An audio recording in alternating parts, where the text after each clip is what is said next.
نحمده ونصلي على رسوله الكريم أما بعد فأعوذ بالله من الشيطان الرجيم بسم الله الرحمن الرحيم لا إله إلا الله والله أكبر سبحان الله والحمد لله واستغفر الله لا إله إلا الله هو الأول والآخر والظاهر والباطن يحيي ويميت وهو حي لا يموت بيده الخير وهو على كل شيء قدير ربنا لا تزغ قلوبنا بعد إذ هديتنا وهب لنا من لدنك رحمة إنك أنت الوهاب رب اشرح لي صدري ويسر لي أمري واحلل عقدة من لساني يفقهوا قولي رب زدني علما اللهم فقهنا في الدين السلام عليكم ورحمة الله وبركاته جی آج انشاءاللہ تعالی ہم سورہ نساء جو ہے وہ ہم نے لاسٹ ٹائم سٹارٹ کی تھی لیکن ہم اس کی ایک ہی آیا کر پائے تھے اور اب انشاءاللہ تعالی ہم جو ہے وہ اس کی آیا نمبر 2 سے لے کے شروع کریں گے اور کوشش کریں گے کہ آج ہمارا انشاءاللہ جو ہے وہ پارہ مکمل ہو جائے. تو پہلے میں اس کی تلاوت کر دیتی ہوں آیا نمبر 2 کی. وآتوا اليتامى أموالهم ولا تتبدلوا الخبيث بالطيب ولا تأكلوا أموالهم إلى أموالكم إنه كان حوبا كبيرا وإن خفتم ألا تقسطوا في اليتامى فانكحوا ما طاب لكم من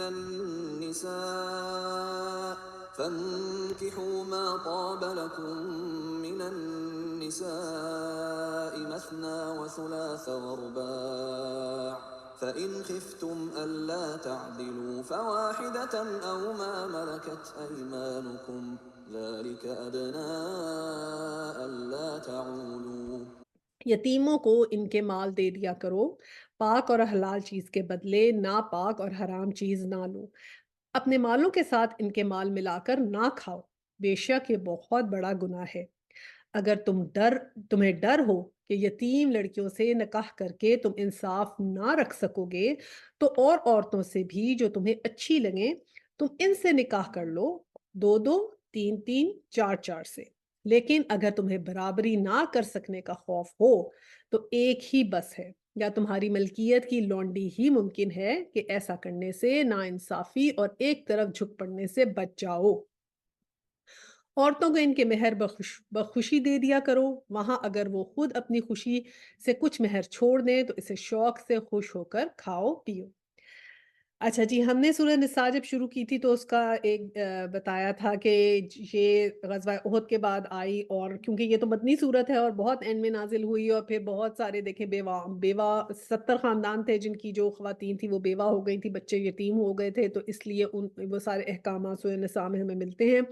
پہلی شروع جب آیات آئی تھیں تو اس میں ہم نے یہ پڑھا تھا کہ اللہ سبحانہ تعالیٰ نے کہا کہ جو ہے حضرت حوا کو حضرت آدم علیہ السلام کے ہم نے پسلی سے بنایا اور دونوں ایک دوسرے کو جو ہیں کمپلیمنٹ کرتے ہیں میاں بیوی، اور یہ کہا کہ رحمی جو رشتے ہیں ان سے ناتا نہیں توڑنا چاہیے. تو اب یہاں پر اب ہم یتیموں کا جو ہے وہ پڑھ رہے ہیں. اللہ سبحانہ تعالیٰ نے یہ بتایا ہے کہ یتیموں کے مال کے اندر، یعنی کہ وہ جتنے یتیم تھے تو سارے اس زمانے میں جیسے چچا کفالت کرتے تھے، اور اب بھی یہی ہوتا ہے کہ لڑکے والوں کے گھر والے یوزلی کفالت کرتے ہیں، تو یہ بتایا گیا ہے کہ اگر چچا ہیں یا دادا ہیں جو کفالت کر رہے ہیں یتیم کی تو وہ ان کے مال جو ہیں وہ انہی کے لیے دیں، اور یہ لکھا ہے کہ ان کو حلال مال کو ناپاک حرام کے ذریعے نہ بدلیں. اب یہ ایسے ہے جیسے 500 گز ٹکڑا زمین کا ہے تو آپ نے کہا جی 500 میرا ہو گیا اور 500 آپ کا ہو گیا تو یہ برابر ہو گیا، لیکن اس میں کیا کچھ گڑبڑ ہو سکتی ہے کہ ایسے ہو سکتا ہے کہ ایک کی زیادہ ویلیو ہو، ایک کی کم ویلیو ہو، ایک زیادہ زرخیز ہو، ایک اس طرح زرخیز نہ ہو، کوئی کمرشل پلاٹ ہے کوئی دوسرا ہے. تو اس طرح یہ نہیں کرو کہ جب تم ڈیوائڈ کرو تو بس ایسے ہی کہہ دو کہ جی 500 آپ کے 500 میرے. So you have to see the value, we have to see کہ اس کا کیا آؤٹ کم ہے اور اس کے حساب سے ڈویژن ہونی چاہیے تاکہ ایکول منی کلیکٹ ہو اور پھر ڈیوائڈ ہو. تو اس کو اللہ سبحانہ تعالیٰ نے کہا ہے کہ یہ ایسا نہ ہو کہ تم جو ہو وہ حلال چیز کے بدلے ناپاک اور حرام چیز نہ لے لو، کہ اس طرح زیادتی نہ کرو، نہیں کرنی ان کے ساتھ. اور یہ بھی کہا ہے کہ ان کے مالوں کے ساتھ ان کے مال ملا کے نہ کھاؤ، کہ اگر تم دونوں مالوں کو ملا کے پھر خود ہی کھانے لگ جاؤ، اس طرح نہیں ہے. پہلے یہ جب یہ آئی تھی تو کچھ بہت ہی پریکاشن ہو گئے تھے صحابہ، اور وہ یہ سمجھنے لگ گئے تھے کہ شاید کھانا پینا بھی ہم اکٹھا نہیں کر سکتے، تو انہوں نے کہا ہم سیپریٹ ان کا کھانا پینا کر دیں. کہ پھر سورہ بقرہ میں یہ آیت آئی کہ نہیں آپ کھانا پینا اکٹھا کر سکتے ہیں، لیکن یہ ہے کہ جو بھی جہاں بھی آپ ان کا مال لگائیں، جو بھی انویسٹمنٹ کریں، یہ نہیں آپ اس میں سے آپ زیادہ کھا لیں اور پھر ان کی انویسٹمنٹ جو ہے یا اس کا پروفٹ جو ہے وہ ضائع چلا جائے۔ آپ نے اتنا ہی کھانا ہے جتنا ایک سوچ سمجھ کے آپ کھائیں، تاکہ جو پروفٹ ہے پہلے اس کو آدھا آدھا آپ سیپریٹ رکھیں کہ یہ ان کا پروفٹ ہے یا آپ کا پروفٹ ہے، اپنے پروفٹ پہ سے آپ جو مرضی کھائیں لیکن ان کے پروفٹ کو پھر نہیں چھیڑیں۔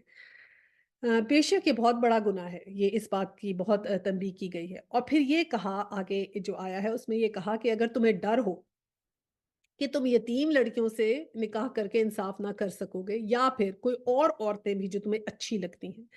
اگر ان سے بھی تمہیں لگے کہ تم انصاف نہ رکھ سکو گے، تو پھر کیا ہے کہ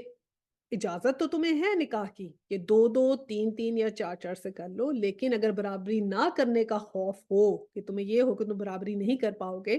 تو پھر بے شک ایک لونڈی ہی جو تمہارے پاس ہے نا، بے شک اسی کے ساتھ رہو، کیونکہ ایسے اگر تم نے ناانصافی کی اور کسی ایک کی طرف جھک پڑنے سے تم بچ جاؤ، کیونکہ اگر آپ ناانصافی کر لیں گے تو کیا ہوگا کہ نامہ اعمال آدمیوں کا خراب ہوگا، کیونکہ انہوں نے انصاف نہیں کیا تو پھر اب ان کا حساب جو ہے وہ مشکل ہوگا۔ تو اس بات سے اللہ سبحانہ تعالیٰ نے کہا کہ اس سے کہ تم اپنا حساب یا آخرت اپنی مشکل کر لو، اس سے بہت بہتر ہے کہ تم ایک ہی شادی کرو۔ زیادہ شادی میں اگر تمہیں یہ شک ہو تو پھر تم نہ کرو کہ یہ تمہارے اپنے لیے ہی مشکل کریٹ کرے گی۔ اچھا، اب شادیوں کا ذکر یہاں پہ تھوڑی سی ڈیٹیل میں پڑھ لیتے ہیں، کیونکہ یہ بہت زیادہ جو ہے مسئلہ اس کو ہوا ملتی ہے کہ جس اسلام میں 4 شادیوں کی اجازت ہے، تھوڑا سا ہم اس کو ہلکا سا سمجھ لیتے ہیں۔ دوسرا یہ ہے کہ جو بھی حکم اللہ سبحانہ تعالیٰ نے دے دیا اس کو ماننا تو ہمارے پہ فرض ہی ہے، چاہے ہمیں اچھا لگے چاہے ہمیں برا لگے، بٹ جو حکم صاف صاف قرآن پاک میں لکھا ہے وہ ضرور کسی حکمت کے تحت ہے جو میں بھی ہمیں سمجھنا ہے۔ کسی کو آپ نہیں کہہ سکتے کہ اسلام میں 4 شادیاں کی تو اجازت نہیں ہے اس لیے کیونکہ آپ انصاف نہیں کر سکتے، نہیں، اجازت ہے، آگے سے یہ مشکل ہے کہ آپ انصاف نہیں کر پائیں گے، تو بہتر یہ ہے کہ اگر آپ نہ کر پائیں تو اپنے نامہ اعمال کو خراب کرنے سے بہتر ہے کہ آپ نہ کریں۔ اچھا جی، یہاں پر یہ ہے کہ آ، کس طرح یہ جب احکامات آئے تو جب اس وقت میں نے بتایا 70 خاندان جو تھے وہ اس میں ایسے ہو گیا تھا کہ بیوائیں تھیں، اور یہ بہت اسلام میں پروموٹ کیا جاتا ہے کہ بیوہ کی شادی کر دو، یہ ہمارے کلچرلی اس چیز کو اچھا نہیں سمجھتے اور بیوہ کی شادی نہیں کرتے، لیکن اسلام تو یہ بہت پروموٹ کرتا ہے کہ بیوہ کی شادی کرو۔ تو اس کے لیے اللہ سبحانہ تعالیٰ نے پھر اس وقت دیکھیں مرد کم تھے عورتیں زیادہ تھیں، تو یہ اس بات کی اجازت تھی دی گئی کلیئرلی ان میں کہ اگر آپ چاہیں جو افورڈ کر سکتا ہے وہ 2 سے 3 سے 4 سے شادی کر لے، تاکہ کوئی بھی خاندان ایسا نہیں رہے کہ ان کی کوئی کفالت کرنے والا نہ ہو۔ اور کیونکہ یہی تھا نا سسٹم اسلام کا، تو فیملی سسٹم آج تک یہی ہے کہ husband should be the bread owner, اور اس نے ٹیک کیئر کرنا ہے وائف کا اور بچوں کا۔ عورت کو پڑھائی کی اجازت ہے، عورت کو کام کرنے کی اجازت ہے اگر وہ کرنا چاہتی ہے، لیکن وہ اس کی رسپانسبلٹی نہیں ہے اور نہ ہی اس سے اس کے بارے میں قیامت والے دن کوئی کوسچن ہوگا۔ اچھا جی، اب کیا ہے؟ اب 4 شادیاں ہم پوچھتے ہیں کہ کیا ہے جی 4 شادیاں جو ہیں کیا فرض ہیں؟ جی نہیں، فرض نہیں ہے۔ اچھا جی، اب فرض نہیں ہے تو کیا یہ سنت ہے؟ جی نہیں، یہ سنت بھی نہیں ہے، کیونکہ اگر یہ سنت ہوتی تو کوئی صحابی آپ کو ایسے نہ ملتے جو 2 شادی نہ کرتے۔ جیسے داڑھی سنت ہے تو ہر صحابی نے داڑھی رکھی ہوئی تھی، لیکن شادیاں سب کی نہیں تھیں کہ دو دو دو بھی کی ہوں، 4 تو خیر دور کی بات ہے کہ دو دو شادیاں بھی سب کی نہیں تھی۔ ایون حضرت علی رضی اللہ تعالیٰ عنہ نے ایک موقع پہ ایک اور شادی کرنی چاہی تھی تو حضور پاک صلی اللہ علیہ وسلم نے ان کو منع کر دیا کہ تم نہیں کرو دوسری شادی، تو انہوں نے پھر نہیں کی۔ اچھا جی، اب یہ تو ہو گیا کہ نہ تو یہ 4 شادیاں فرض ہیں اور نہ ہی یہ سنت ہے، تو پھر کیا ہے؟ کیا یہ مباحہ ہے؟ تیسری بات ہوگی مباحہ، یہ ہوتا ہے کوئی پسندیدہ عمل۔ جی نہیں، یہ مباحہ نہیں ہے، یہ کوئی پسندیدہ عمل نہیں ہے۔ مباحہ جیسے اگر ہمارے ہوتا ہے کہ جی صدقہ دینا ہے آپ، یہ مباحہ ہے کہ یہ پسندیدہ عمل ہے، اللہ سبحانہ تعالیٰ نے کہا کہ تم جو ہو محسنین میں سے ہو جاؤ، تو یہ ایک مباحہ ہے کہ پسندیدہ عمل ہے، ٹھیک ہے؟ عدل و انصاف والے ہو جاؤ، یہ ایک پسندیدہ عمل ہے۔ کہیں نہیں آیا کہ جس نے زیادہ شادیاں کی تو وہ زیادہ پسندیدہ ہے، نہیں۔ عورتوں کے لیے آیا ہے کہ جو زیادہ بچے پیدا کرتی ہیں تو وہ زیادہ اچھی عورتیں، حدیث کے اندر۔ اچھا جی، اب یہ کیا ہے کہ پھر 4 شادیاں نہ یہ سنت ہیں، نہ یہ فرض ہیں، نہ یہ مباح ہیں، تو پھر یہ کیا ہے؟ یہ ہے رخصت، ٹھیک ہے؟ رخصت کیا ہوتی ہے؟ رخصت یہ ہوتی ہے کہ کسی چیز کی اگر ضرورت پڑ جائے تو اس صورت کے اندر اس کی اجازت ہو. جیسے آپ کو روزہ چھوڑنے کی رخصت ہے. آپ نے اب اگر روزہ نہیں رکھ پا رہے، بیمار ہیں، تو آپ کو کیا رخصت مل گئی، کیا اجازت مل گئی کہ آپ روزہ چھوڑ سکتے ہیں اور پھر اگلے دنوں میں جا کے آپ روزہ رکھ لیجیے. اسی طرح نماز کا، جب ہم سفری نماز کرتے ہیں تو اس کی کیا ہے، رخصت ہے کہ اگر آپ نے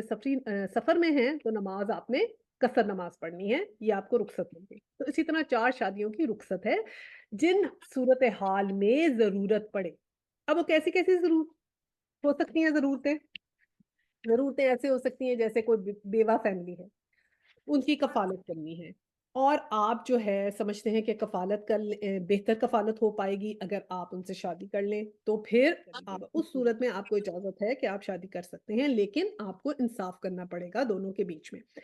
اب دیکھیں نا، اسلام جو ہے نا وہ بہت پریکٹیکل مذہب ہے. اس میں جو ہے نا یہ ہم اس کو ایموشنل لیول پہ ہمیشہ دیکھتے ہیں. ان 4 شادیوں کو یہ ہم نے پریکٹیکل لیول اور ایموشنل لیول دونوں پہ دیکھنا ہے، صرف ہم نے ایموشنل لیول پہ نہیں دیکھنا. اب یہ کیا ہے کہ ایک ہسبینڈ ہے، دیکھیں اسلام میں اس بات کی بہت سخت ممانعت ہے کہ زنا کو عام کیا جائے. شادی عام ہو سکتی ہے، شادی کو ایزی بنانا ہوتا ہے، زنا کو ایزی نہیں ڈیفیکلٹ بنانا ہوتا ہے. تو آج کل کیا ہو گیا ہے، ریورس چل رہا ہے. زنا ایزی ہو گیا ہے، شادی اور طلاق مشکل ہو گئی. ویسٹرن ورلڈ میں طلاق اتنی مشکل ہو گئی ہے کہ لوگوں نے شادیاں ہی کرنی بند کر دی. وہ کہتے ہیں لیو ان ہی کر لیں ہم لوگ، ٹھیک ہے. تو نکاح کو ایزی کریں گے تو زنا کم ہوگا. اب دیکھیں فرض کریں کوئی ایسے حالات ہو سکتے ہیں آپ کے کہ آپ کے جو ہسبینڈ ہے، کوئی بھی کسی کا ہسبینڈ ہے، اس نے کوئی ایکسٹرا میرٹل افیئر کر لیا. اچھا جی، ایکسٹرا میرٹل افیئر کیا تو کیا یہ صحیح بات ہے؟ نہیں، اس بات کی قطعاً قطعاً اجازت نہیں ہے. اسلام نے کسی افیئر کرنے کی کوئی اجازت نہیں ہے.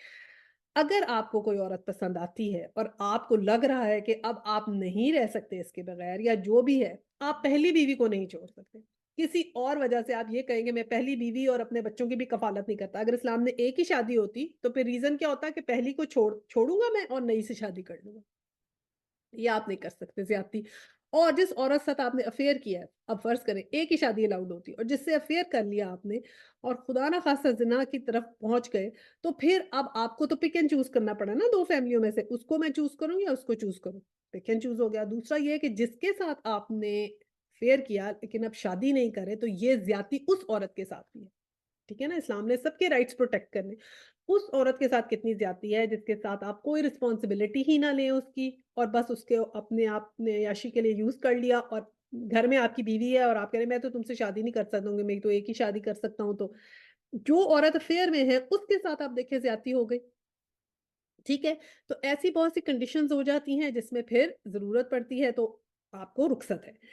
کہ آپ کسی عورت کے رائٹس پامال نہیں کر سکتے، عورت کو یوز نہیں کر سکتے. اگر آپ نے آپ کو کوئی عورت پسند ہے، آپ نے اس سے رشتہ کرنا ہے، اگر آپ نہیں رہ پاتے ہیں تو آپ سمجھ لیں آپ کو رخصت ہے، آپ اس کے رائٹس نہیں خراب کر سکتے. لیکن آپ کے لیے پھر آپ کا حساب سخت ہوگا قیامت میں کہ آپ نے انصاف کیا کہ نہیں. دوسرا ہے کسی کی بیوی بیمار ہو گئی، ٹھیک ہے، اگر ایسی بیمار ہو گئی کہ وہ کچھ کام نہیں کر سکتی، کچھ اس قسم کی بیماری ہو گئی ہے کہ وہ آپس میں میاں بیوی کے تعلقات بھی نہیں ہو سکتے، تو پھر رخصت ہے. یہ نہیں کہ وہ کہیں تمہارے ساتھ تو میرے تعلقات نہیں ہو سکتے، میں تمہیں چھوڑا ہوں اور اب میں دوسری شادی کر. نہیں، پھر آپ اس کو بھی رکھیں اور پھر دوسری شادی کر لیں. کچھ مجبوری ہے آپ کو اگر آپ کی پہلی بیوی بیمار ہے، یا پھر یہ کہ آپ کی اولاد نہیں ہوئی.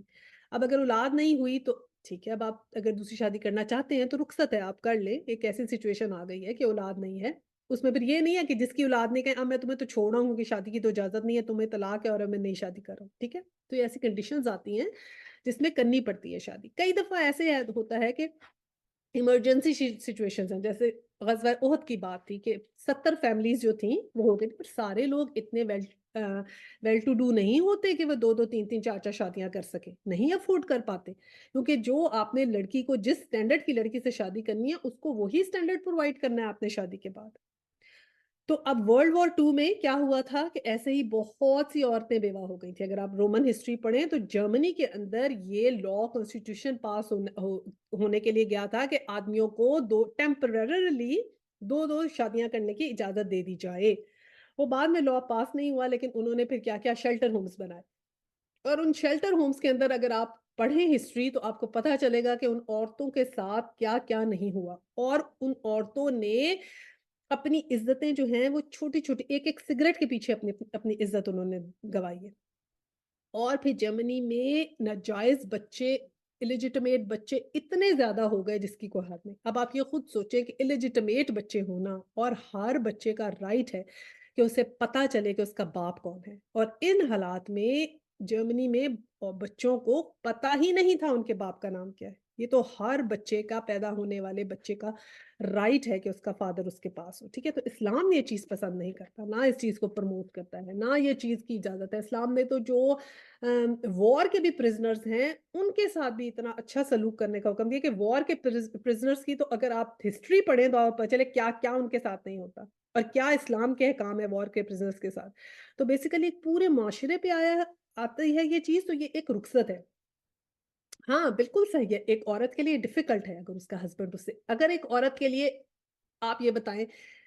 ایکسٹرا میرٹل افیئر کر لے، شادی نہیں کی، کیا وہ آسان ہے؟ نہیں، ایموشنلی تو وہ بھی آسان نہیں، شادی بھی اتنی مشکل ہے عورت کے لیے۔ لیکن اب اللہ سبحانہ تعالیٰ کی اس میں حکمت ہے، بہت سی مجبوریوں میں اللہ سبحانہ تعالیٰ نے رخصت دی ہے، تو ہم نے اس کو ماننا ہے اور اسی طرح قبول کرنا ہے جیسے اللہ سبحانہ تعالیٰ کے ہم باقی سارے احکامات کو قبول کرتے ہیں، ٹھیک ہے؟ اچھا جی، اب کیا ہے آگے اس کا ہم نے کرنا ہے کہ جی اچھا اب ہم یہ کئی دفعہ اس کو بہت یہ لیتے ہیں کہ جی عورت پہ بڑا ظلم ہے، یہ تو مسلمان عورتوں میں بڑا ظلم ہے۔ یہ دیکھیں عورت پہ ظلم جو ہے وہ کیا ہے کہ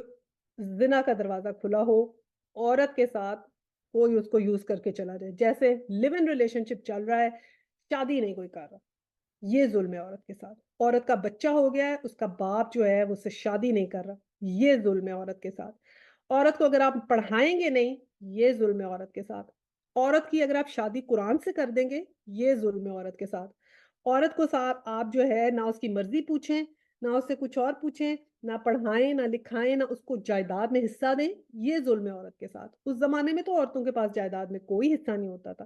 اور اب بھی کئی دفعہ یہ اگر آپ عورت کے ساتھ وراثت میں حصہ نہیں دیں گے تو یہ اس کے ساتھ ظلم ہے۔ اگر آپ ایک عورت کو شادی کر کے لائے ہیں اور پھر کہہ رہے ہیں کہ اب تم میرے پورے ماں باپ کی خدمت کرو اور سب کام تم کرو، تم کو نکرانی ہو گھر کی، نہیں، یہ ظلم ہے۔ اسلام میں اس بات کی بالکل اجازت نہیں ہے۔ ماں باپ کا، لڑکے کے ماں باپ کی خدمت کرنا عورت کا کام نہیں ہے۔ ہاں وہ کرتی ہے تو احسان ہے، کرنا چاہیے، اس کو حکم ہے کہ تم کرو، احسان کرو اپنے میاں کے اور اس کے پیر سے خدمت کرو، لیکن فرض نہیں کیا گیا۔ جیسے اسٹینڈرڈ سے وہ آئی ہے وہ اسٹینڈرڈ مہیا کرنا ہسبینڈ کا فرض ہے۔ تو یہ سب چیزیں نہ ہوں تو عورت کے ساتھ ظلم ہے، ٹھیک ہے؟ تو اسلام تو ہر چیز پروٹیکٹ کیا اور پھر اس عورت کو بھی پروٹیکٹ کیا ہے جس عورت کے ساتھ زیادتی نہ ہو جائے، ٹھیک ہے؟ لیکن رخصت بھی دی ہے کہ کچھ مجبوری میں ہو جائے تو، جیسے میں نے بتایا اگر بچہ نہیں ہو رہا، کوئی عورت بیمار ہو گئی ہے، پھر جو بیوہ عورتیں ہیں ان کو بھی تو رائٹ ہے نا، اگر کوئی بیوہ عورت ہے کوئی اس کو پروٹیکٹ کرنا چاہتا ہے تو کوئی شادی کی تو اجازت ہی نہیں ہے، کیسے پروٹیکٹ کرے؟ تو بہت سی چیزیں آتی ہیں جو ایک سوشل لیول پہ ہمیں دیکھنی پڑتی ہیں، اور پلیز اس بات کا مذاق نہیں کوئی اڑائے۔ اسلام میں سخت منع ہے کہ اللہ سبحانہ تعالیٰ کے احکامات کا مذاق اڑایا جائے۔ یہ لوگ ہنستے ہنستے مذاق میں لطیفے بھی اور آگے پیچھے مذاق میں بات کرتے ہیں کہ 4 شادیوں کی اجازت ہے، 4 شادیوں کی اجازت ہے، تو اس طرح اس کو مذاق نہیں بنانا چاہیے۔ اٹس ناٹ اے جوک، یہ صرف ایک حکم ہے جو ایک اوور آل معاشرے کے حساب سے دیا گیا ہے، بہت سی حکمتیں اس کے اندر ہیں، تو نہ اس کا آپ برا منائیں، نہ اس کا آپ انکار کریں اور نہ ہی آپ اس کا مذاق اڑائیں، ٹھیک ہے؟ اچھا جی، آگے اب ہم نے دیکھنا ہے کہ یہ آگے اگلی آیا میں آیا کہ عورتوں کو ان کے مہر بخوشی دے دیا کرو، وہاں اگر وہ خود اپنی خوشی سے کچھ چھوڑے تو اسے شوق سے خوش ہو کر کھاؤ پیو۔ اب یہ ہے کہ عورت کا یہ رائٹ ہے کہ اس کو حق ملے۔ مہر کیا ہے؟ مہر یہ اس کا ٹوکن ہے، ٹھیک ہے، ایک تحفہ ہے، ایک عزت ہے کہ بیوی آتی ہے اپنے گھر سے آتی ہے تو ایسے ہی نہیں آ گئی ہے تو آپ اس کو اب کچھ گفٹ دیں، اور وہ گفٹ دینے کا مطلب یہ ہے کہ شوہر یہ اب کہہ رہا ہے کہ تم اب میری ذمہ داری ہو، ٹھیک ہے؟ اور اس زمانے میں تو ایسے مہر ہوتے تھے لڑکوں کو جو ہے وہ اکٹھے کرنے پڑتے تھے کہ شادی سے پہلے مہر ہو ہمارے پاس اتنا، اگر آپ ایک انڈیپینڈنٹ لڑکی کی شادی کر رہے ہیں تو کم از کم اس جتنے ہمارے پاس ہو کہ اس کے حساب سے ہم اس کو رکھ سکیں۔ اس زمانے میں تو لڑکیوں کو نہیں لڑکوں کو رشتے ملنے میں پرابلم ہوتی تھی زیادہ۔ بہرحال اگر آپ میں سے کوئی کسی نے اپنے ہسبینڈ کا مہر معاف کر دیا ہے اپنی خوشی سے تو پھر ٹھیک ہے، اس میں کوئی مذائقہ نہیں ہے، لیکن ہم سب لوگ شرم و شرمی معاف کر دیتے ہیں، پتا چلا فلانی نے معاف کر دیا تو پھر وہ کہتے ہیں اچھا میری بہن نے تو معاف کر دیا تھا تم نہیں معاف کری، نہیں، آپ کا رائٹ ہے، آپ کسی سے شرم و شرمی اپنے رائٹ کو مت چھوڑیں، آپ کا رائٹ ہے مہر لینا، آپ کو مہر لینا چاہیے، بلکہ بیوی سے تو ہاتھ لگانے سے پہلے اس کو پہلے مہر ادا کرنا چاہیے، پھر اسے ہاتھ لگانا چاہیے، اور ہمارے تو یہاں پر مطلب یہ مذاق ہی سمجھا ہوا ہے کہ مہر پتہ نہیں کسی نے دیا بھی ہے کہ نہیں دیا، مہر ہے نہیں ہے کہاں ہے کچھ نہیں پتا، لیکن یہ ہمارا رائٹ ہے، مانگنے چاہیے مہر اپنے ہسبینڈ سے، ٹھیک ہے نا؟ اور مہر اتنا بھی نہ ہو کہ پھر بعد میں کچھ لوگ اتنا زیادہ مہر رکھتے ہیں کہ جب طلاق نہ دے دیں، تو ٹھیک ہے نا؟ تو اس طرح بھی نہیں کرنا چاہیے۔ اچھا جی، آگے کیا ہے آیا 5 اور 6 کہ بے عقل لوگوں کو اپنے مال نہ دو۔ اب یہ یتیموں کی ہی کفالت کے بارے میں حکم دیا اور یہ کچھ جنرل باتیں کی گئی ہیں کہ وَلَا تُؤْتُوا السُّفَهَاءَ أَمْوَالَكُمُ الَّتِي جَعَلَ اللَّهُ لَكُمْ قِيَامًا وَارْزُقُوهُمْ فِيهَا وَاكْسُوهُمْ وَقُولُوا لَهُمْ قَوْلًا مَّعْرُوفًا۔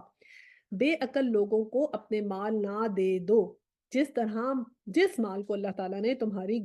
گزر ان کے قائم رکھنے کا ذریعہ بنایا ہے، ہاں انہیں اس مال سے کھلاؤ پلاؤ پہناؤ اور انہیں معقولیت سے نرم بات کہو، اور یتیموں کو ان کے بالغ ہو جانے تک سدھارتے اور آزماتے رہو، پھر اگر ان میں تم ہوشیاری اور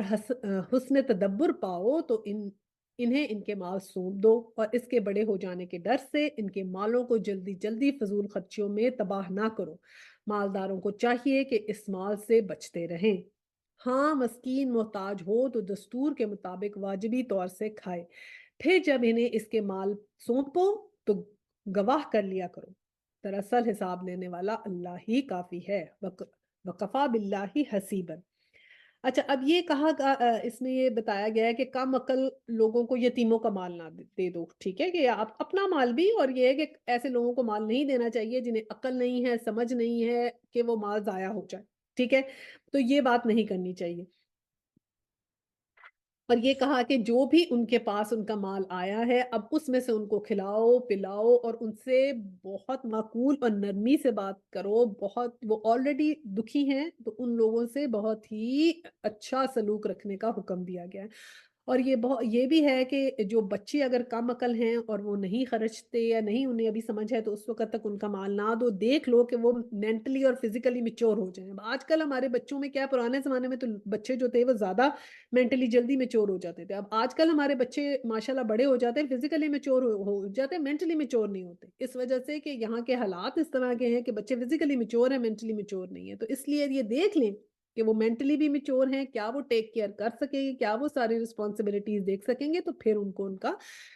مال دو، اور پھر یہ کہا کہ یہ بھی مت کرو کہ یہ بڑے ہو جانے کے ڈر سے تم لوگ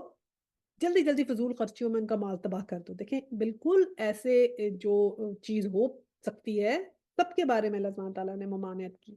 کلیئرلی، اور پھر یہ بھی کہا کہ مالداروں کو چاہیے کہ جو اس کے جو بھی مال بچتا ہے ٹھیک ہے وہ، یعنی ایسا بھی ہو سکتا ہے نا کہ ایک جو کفالت کر رہا ہے وہ خود غریب ہے اور جس بھائی کی ڈیتھ ہو گئی وہ امیر تھا،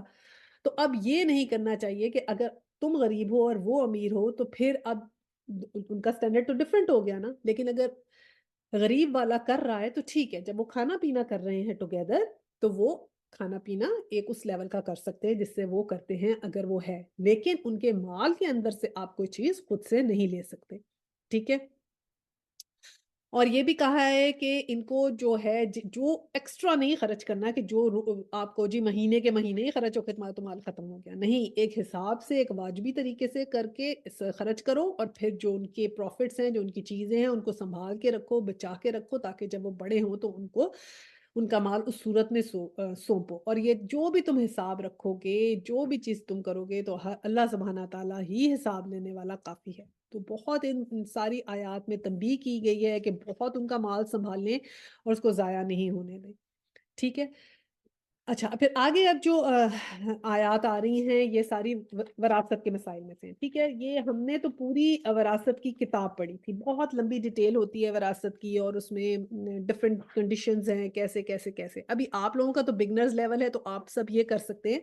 کہ جو وراثت کے مسائل ہیں یہ جس طرح ہیں میں آپ کو بتا دیتی ہوں، لیکن جب کبھی کسی کی فیملی میں وراثت کی کوئی چیز ہو، آپ کا جو بھی کچھ ہے آپ اس وقت بھی کسی سے حساب لگوا سکتے ہیں، پوچھ سکتے ہیں